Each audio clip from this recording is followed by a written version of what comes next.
Resto பார்களுக்கு அனுமதி வழங்க தமிழக அரசு பரிசீலனை.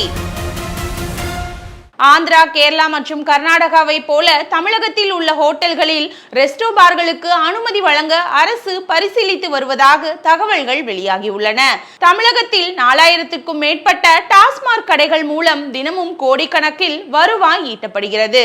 இந்த நிலையில் புதிதாக பதவியேற்றுள்ள தாவேகா அரசு தமிழகம் முழுவதும் பள்ளிகள், பேருந்து நிலையங்கள், வழிபாட்டு தலங்கள் அருகில் உள்ள 717 டாஸ்மாக் கடைகளை மூட உத்தரவிட்டது. அடுத்ததாக டாஸ்மாக் கடைகளில் பல்வேறு கட்டுப்பாடுகளும் விதிக்கப்பட்டு வருகின்றன.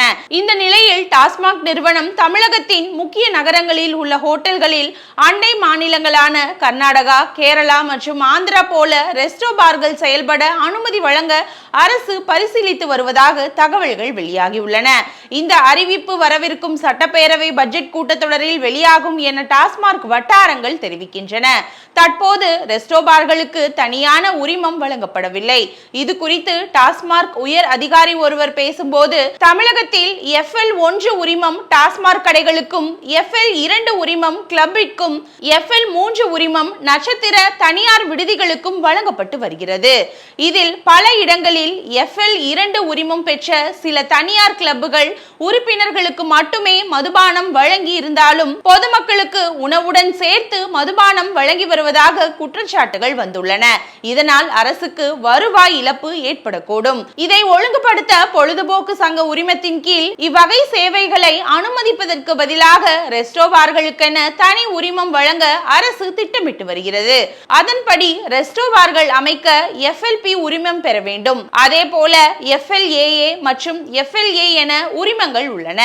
ஏற்கனவே தமிழ்நாடு சுற்றுலாத்துறை சார்பாக ரெஸ்டோ பார்கள் சுற்றுலா பயணிகளின் வசதிக்காக இயங்கியும் வருகின்றது. சமீபத்தில் சென்னை நகரில் FL2 உரிமம் பெற்ற கிளப்புகளுக்கான ஆண்டு கட்டணம் 15 லட்சம் ரூபாயிலிருந்து 30 லட்சமாக உயர்த்தப்பட்டது. இதே போல புதிய ரெஸ்டோ பார் உரிமத்திற்கு கட்டணம் நிர்ணயிக்கப்பட வாய்ப்புகள் உள்ளன.